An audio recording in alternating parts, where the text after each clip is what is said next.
guys.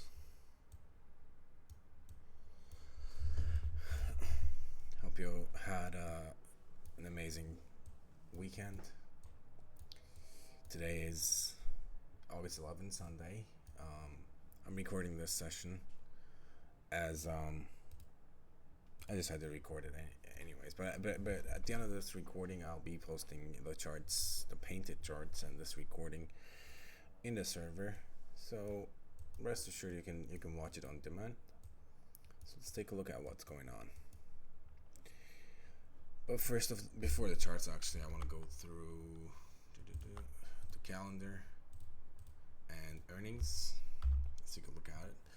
So this week is going to be the most eventful week of August, just because we're going to be having PPI, CPI. CPI is going to be the most important data this week, which is on Wednesday, 8:30. Thursday we have core retail sales. Retail sales at 8:30. And Friday is basically no news, orange folder news, and Monday no news as well. So pretty much basically this week, if you're trading indices, you'll have to speculate around or focus, give you a focus around midweek, and you should be fine with that. Especially on Wednesday, I want everyone to show up on Wednesday because that's going to be the biggest day of this week for indices. So I would say skip Monday or maybe scalp something if you want to trade. Same deal on Friday, skip Friday or scalp something if you want something, if you want to if you want to trade. Base runs though, on the other day, midweek, you can focus on home runs if you want to, or larger gains. Ideally, don't trade Monday and Friday though. For energy, it's the same deal as always. It's just speculates around midweek. This is very typical for energy sector. So Tuesday, Wednesday, and Thursday is going to be the highly the most impactful days of the week. Same deal, skip Monday and Friday if you can. If not, just focus on base runs instead of catching big moves, For earnings, looking at the earnings before open, after open, I'm not seeing much. I don't see big company that could affect how indices can move in the after hours. So I will say there's nothing much going on the earnings side, which means the PM session should not be speculating around after hours price action based on the earnings and revenue releases. The only thing I'm seeing here, I don't even see any company that could have a big impact on the market this week. But if you like watching stocks and earnings and revenue, I would say look at Baba, Walmart. Let's see what else. Maybe Home Depot, and that's pretty much it, I would say. But those companies will not impact on indices. Alright, let's take a look at the charts now. Alright, so last week was a very hectic week. Many people are calling an SMT divergence at the lows, but at the same time, there is an SMT on the continuous contract. I don't think this is an SMT on. Let's see. So the continuous contract took the sell side, whereas the quarterly contract or delivery contract on Nasdaq didn't trade below the sell side here. On ES, it's the same thing. Many people I've seen on Twitter, they're calling SMT divergence here. I think we're going to be digging down one more time before rallying higher. So keeping that in mind, what I want to see overall is, this is not going to be maybe the weekly bias or something, but here's what I'm thinking. So we have this dealing range on Nasdaq, right? You can also take it from here if you want. It's the same level anyways. Because last week closed above NWOG, new week opening gap, I would expect this initiating a pullback into range equilibrium or maybe above the buy side. Why? Because this buy side, if it gets taken out, now ES is weaker. Okay? Because ES is weaker, I want to see Nasdaq rating the buy side, Yes, staying in the fair value gap and forming a bearish SMT divergence, right?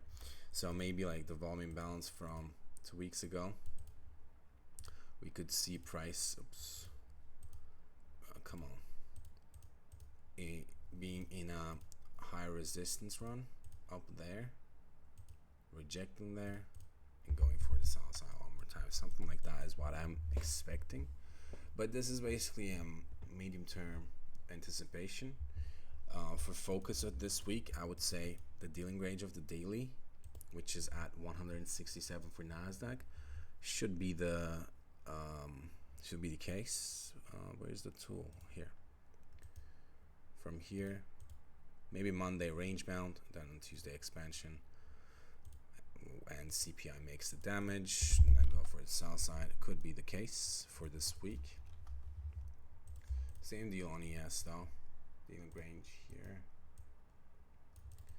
Reach above the range EQ or premium, form an SMT divergence and rally. So the idea is I want to see Nasdaq failing here. So I want to see bodies maybe like after wicking up here, bodies closing below. Okay, that'll confirm the manipulation.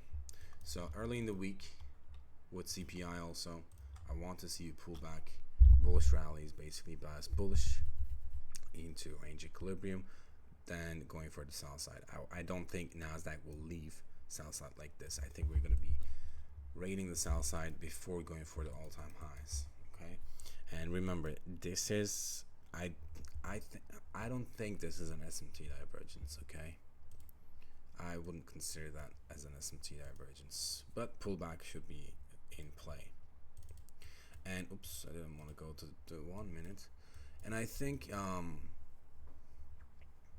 the sell side delivery, it's not going to happen today, this week rather. I think this week's primarily going to be trying to reach up in the buy side, and then maybe next week or the last week of August could send price lower. All right, so let's take a look at. So that being said, the end walk from last week, because it's a large area, so 120 points of gap, keep that on the chart. Okay, as long as, so simply put, as long as we stay above the end walk from last week, okay, we're going to be reaching to buy side. If it loses, then you can switch your bias and look for sell side. Okay, that's basically what I'm saying. But the fact that we closed above last week, so Friday closed above on the weekly candle, you see it gap down, but it closed bullish. I'm thinking pullback should be in place, in play. All right, let's take a look at the 4 hourly.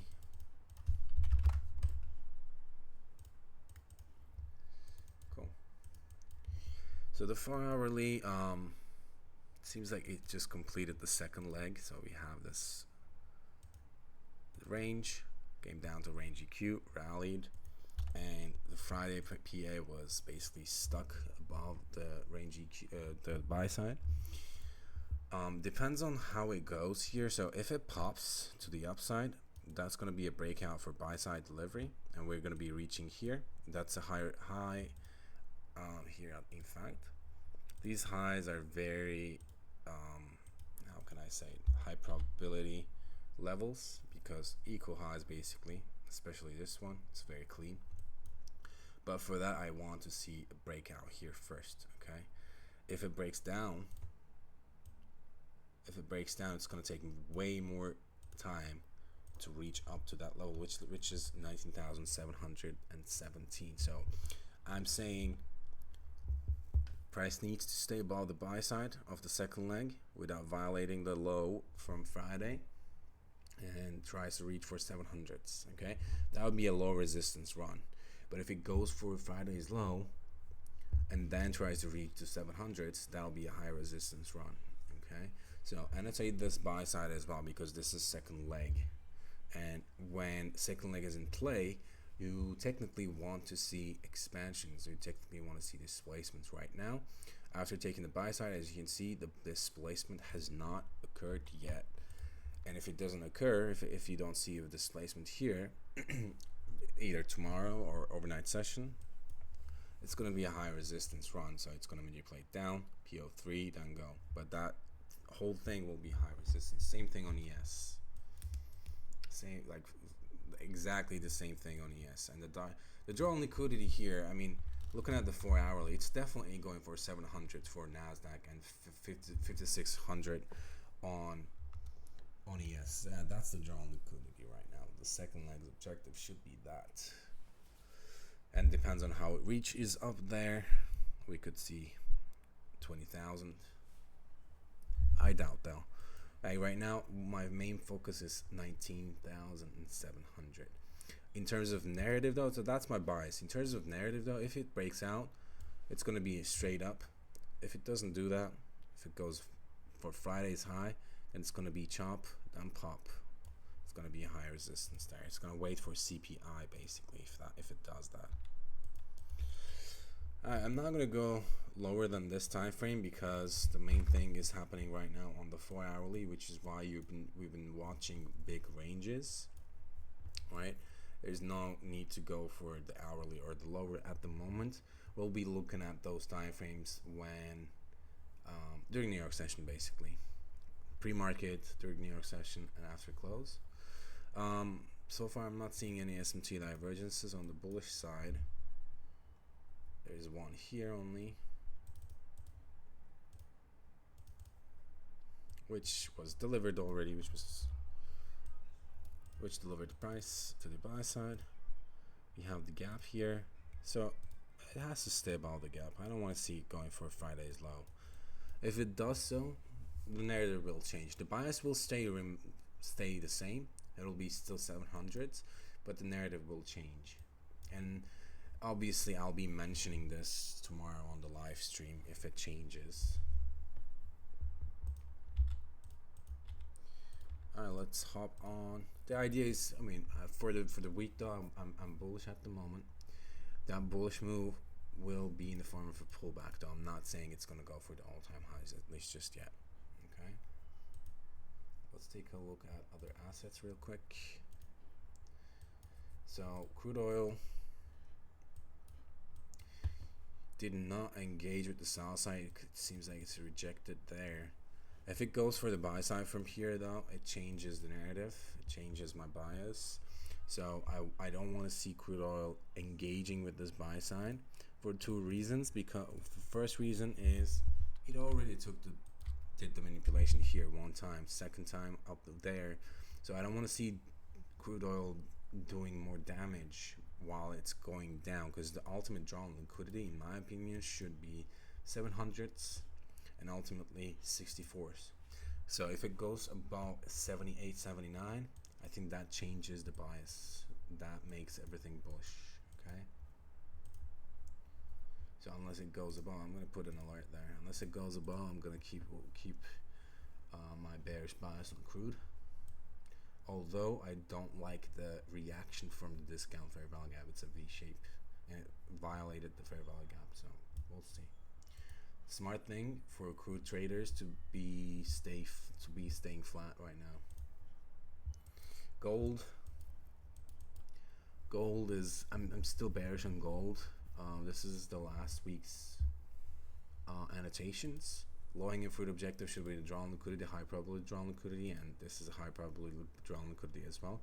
I'm still bearish on gold. Depends on how it trades below the 2352 level. I'll be looking at down here. If it displaces, the draw will be 20k, not 20k, 2k.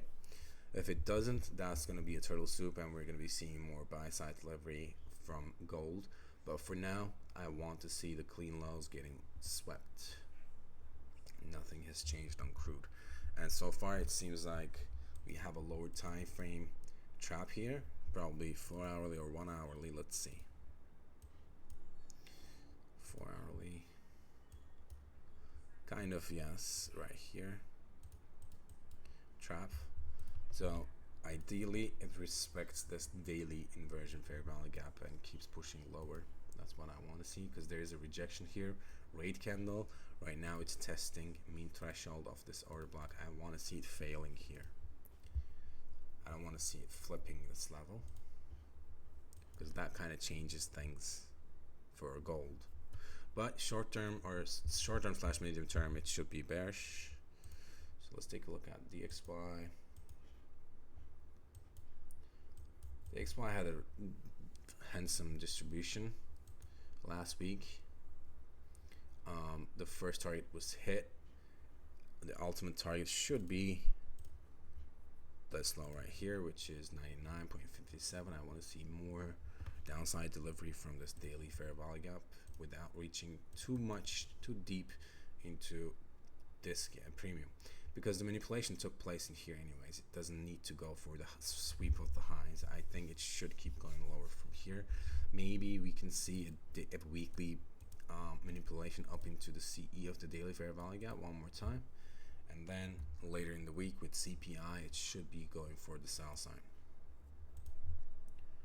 So Euro completed last week's annotations, and it seems like it rejected.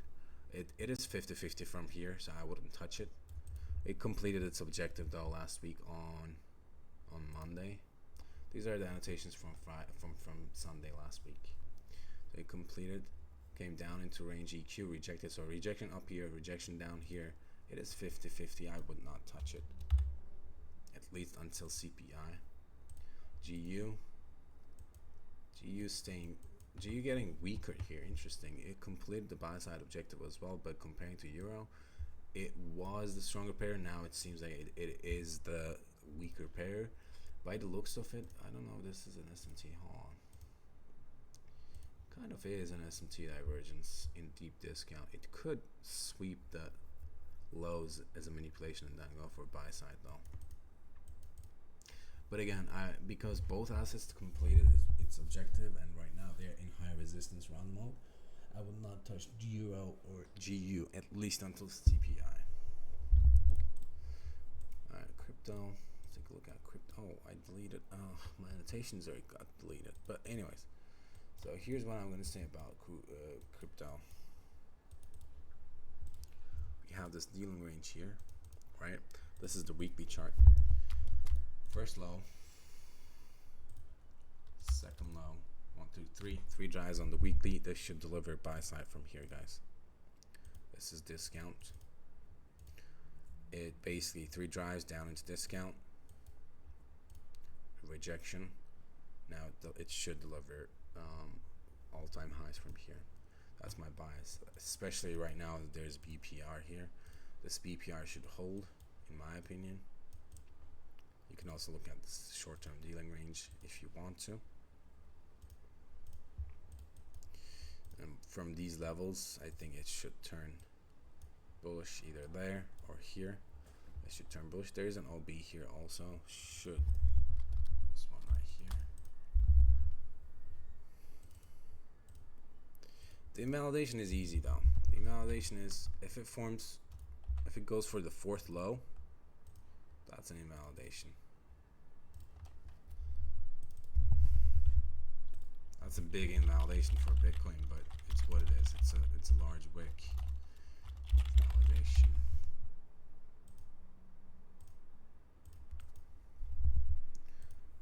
That being said, ETH has the same area.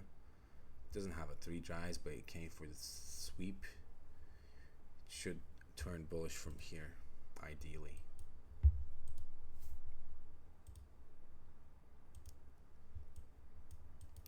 And the first target will be for Bitcoin. It's going to be these equal highs. We're basically near all-time highs, so I want to see that. Alright, cool. So that is it from me today, guys. I hope you guys find this insightful. And after watching this recording, if you have questions regarding especially NASDAQ or ES, feel free to hit me up so we can have a discussion or go over your concerns and questions if you have one. If not, I'll see you guys tomorrow. I'll be posting the live stream schedule for the week shortly after this recording, so we'll look out for that as well if you want.